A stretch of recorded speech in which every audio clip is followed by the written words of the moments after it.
¿Qué pasó la noche del 26 al 27 de septiembre del 2014 en Iguala con los estudiantes de la Normal Rural de Ayotzinapa? Es probable que nunca lo sepamos. Pero realmente vamos a lograr que la opinión popular, que está enrarecida y contaminada ya con esta serie de verdades contradictorias las unas con las otras, confíe en lo que diga esa sentencia. Ayotzinapa no se va a resolver. No vamos a entregarle justicia a las 43 familias de los 43 jóvenes que mediáticamente sabemos sus nombres, ni a las 700 víctimas directas e indirectas de lo que sucedió ese día.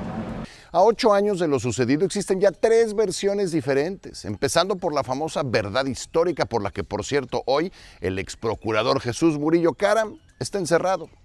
Conocemos la segunda, que es derivada de esta investigación entre 2 unidades independientes del gobierno federal, una de ellas del gobierno federal, la otra de la Fiscalía, que hoy es un ente autónomo, que difieren sustancialmente de la verdad histórica por la disposición de las 43 personas fallecidas. Es decir, la diferencia entre la primera y la segunda es qué hicieron con los cuerpos y cómo los desaparecieron. Y tenemos una tercera verdad, que es la que estamos viviendo ahora. Y la tercera verdad es, no estamos nadie seguras y seguros de qué sucedió el 26 y 27 de octubre de septiembre de 2014. En un lugar determinado donde el crimen organizado manda, en donde las autoridades se encontraban cercanas, incluso infiltradas al crimen organizado, pero no sabemos hasta qué grado, qué autoridades, las policías municipales, la policía estatal, la misma Secretaría de la Defensa Nacional, hasta dónde. Y hoy estamos viendo este choque de poderes entre esta Sedena que dice yo no tengo nada que ver, nosotros no estuvimos ahí, o no hicimos lo que dicen que hicimos, y esta Secretaría de Gobernación que tiene esta unidad para la búsqueda de la verdad, la Comisión para la Verdad y el Acceso a la Justicia en el caso de Ayotzinapa, que dicen sí, tú fuiste, este es un crimen de Estado. Y es que de lo que somos testigos es un enfrentamiento entre la Secretaría de Gobernación, encabezada por el hermano del presidente, y la Secretaría de la Defensa Nacional. La Secretaría de Gobernación acusa a los militares de haber participado en la desaparición de los estudiantes, y los militares dicen que pues ellos no fueron. Pero ¿cómo es que el mejor amigo del presidente culpe directamente a la institución que más protege López Obrador, que son las Fuerzas Armadas? Es el maestro Eduardo Alán Ventata. Dicen que dicen, pero a mí que me revisen. Porque el secretario de Gobernación ya forma parte del juego político electoral que el presidente inició a la hora de destapar sus corcholatas. El secretario de Gobernación tiene agenda propia ya. Sí, es secretario de Gobernación, me queda claro. Es vicepresidente de facto, es el segundo de a bordo, es el hermano del presidente, vamos a ponerle muchos apodos, pero tiene agenda propia y dentro de su agenda propia posiblemente esté tomando decisiones encaminadas a reforzar su proyecto. Y eso me hace especular que quizá las Fuerzas Armadas no están alineadas a sus intenciones. Quizá la Sedena aún no ha cedido en el juego de estiras y aflojas de las corcholatas. Seguramente hay un estira y afloja ahí entre esos dos monstruos, entre la Secretaría de Gobernación, que es poderosísima, y la Sedena, a la que se le ha dado un poder moral y operativo enorme en esta administración. Ese estira y afloja tiene que ver con la detención de 4 militares que nos han hecho creer algo tuvieron que ver con la desaparición de los 43 estudiantes, pero la realidad es otra. Los están juzgando por temas que nada tienen que ver de manera directa con Ayotzinapa. En realidad es un juicio mediático contra la Sedena. ¿Y qué hacen los militares? La Sedena emprende la defensa legal de estos 4 militares, incluso agregando no solamente al Instituto de Defensoría Pública Militar que existe, sino un despacho de abogados que dicen que no reciben un peso y que lo hacen pro bono. Los militares no suelen hacer declaraciones ni utilizan a los medios para dirimir diferencias, no es su estilo.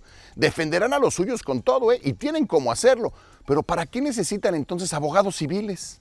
Desde mi punto de vista, porque ellos tienen cualquier cantidad de opciones para salir a los medios, como lo hicieron ayer en un medio nacional, internacional, incluso con un personaje que normalmente se confronta con el presidente de la República. Habla de Carlos Loret de Mola. Los abogados civiles de los militares fueron al programa de Loret, siendo uno de los villanos favoritos del presidente. ¿Por qué?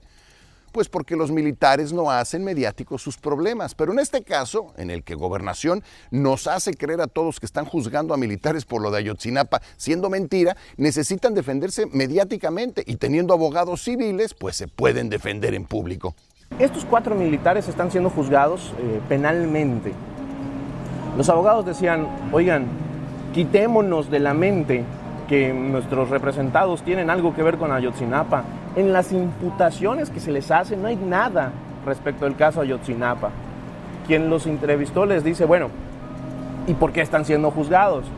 Ah, por delincuencia organizada. Uy, híjole, delincuencia organizada, forman parte del regimiento que tenía vigencia territorial y material en la época de los hechos, pero no tiene nada que ver con el caso Ayotzinapa. Hay una serie de conjeturas difíciles de armar, pero sí, efectivamente, ellos no están siendo juzgados por la desaparición forzosa de 43 estudiantes de la Normal Rural Superior Isidro Burgos de Ayotzinapa.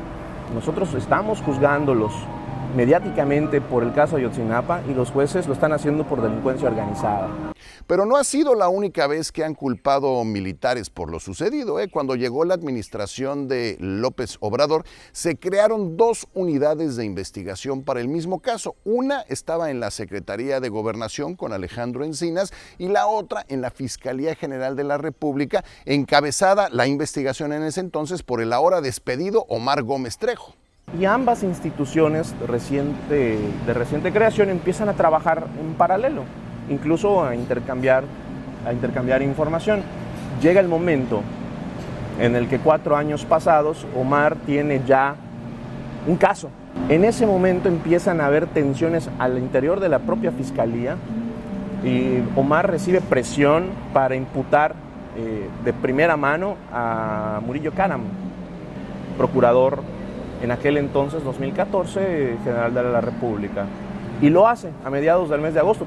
Es decir, cuando incriminaron a militares en los hechos, la misma fiscalía ordenó echar todo para atrás y hacer renunciar al encargado de la investigación. Alguien ordenó que no metieran a más militares en el problema y punto. Por donde lo vea, no hay manera de que creamos lo que sea que terminen por concluir. Los intereses que están detrás son tan grandes que ni el mismo López Obrador podrá esclarecer lo sucedido. Se va a convertir en uno más de todos esos casos sin resolverse. Ayotzinapa se va a sumar a los casos mediáticos viralizados que son consecuencia de esa falta de estrategia, de esa falta de seguimiento. ¿Qué te gusta? Tlatelolco, San José Atenco, Río Blanco. ¿Qué te gusta? El caso Colosio, Ayotzinapa, todos ellos mediáticos, todos ellos conocidos, todos ellos viralizados, pero todos ellos una pequeña muestra, muy pequeña muestra de todos los demás que no están a la vista, que no son mediáticos, que no son viralizados y que son consecuencia de este mismo problema. Nos hace falta una estrategia clara de seguridad. Y no se ve para cuándo, es un caso más. Con las filtraciones de Guacamaya seguramente nos seguiremos enterando de más acciones que solo enturbian la realidad o la percepción que tenemos de la realidad. El ejército manda y si se equivoca, vuelve a mandar. Diría el abuelo, hijo, tenemos un gobierno que se ocupa un poco de todo, supongo que para no ocuparse seriamente de nada. Gracias al maestro Eduardo Alán por regalarnos de su tiempo, pero sobre todo gracias a usted por llegar hasta aquí. Nos vemos en el siguiente Dicen que Dicen.